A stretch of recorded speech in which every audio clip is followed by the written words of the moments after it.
দেখো বন্ধুরা, নতুন একটা রেসিপি নিয়ে চলে এসেছি। খাসির চর্বি দিয়ে ঘুগনি হবে, তার জন্য মশলাটা কষা হচ্ছে। এই যে খাসির চর্বি,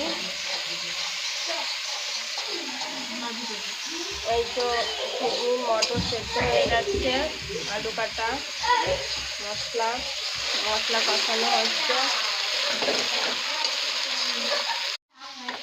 দেখো বন্ধুরা, খাসির চর্বিটা দেওয়া হয়ে যাচ্ছে।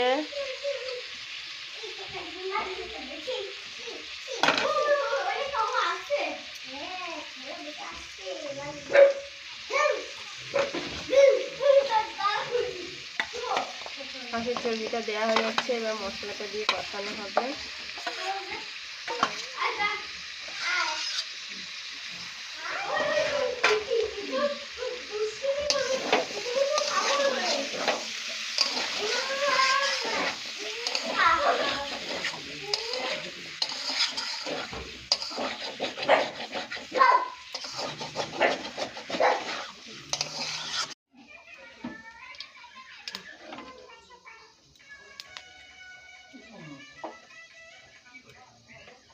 দেখো দাঁড়াও হোক।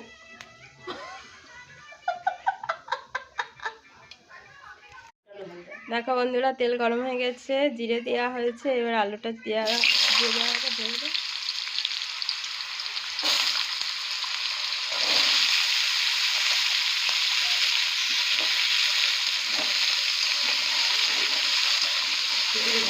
বন্ধুরা, এবার আলুটা ভাজা হবে, ভাজা হওয়ার পরে মশলা দেওয়া হবে।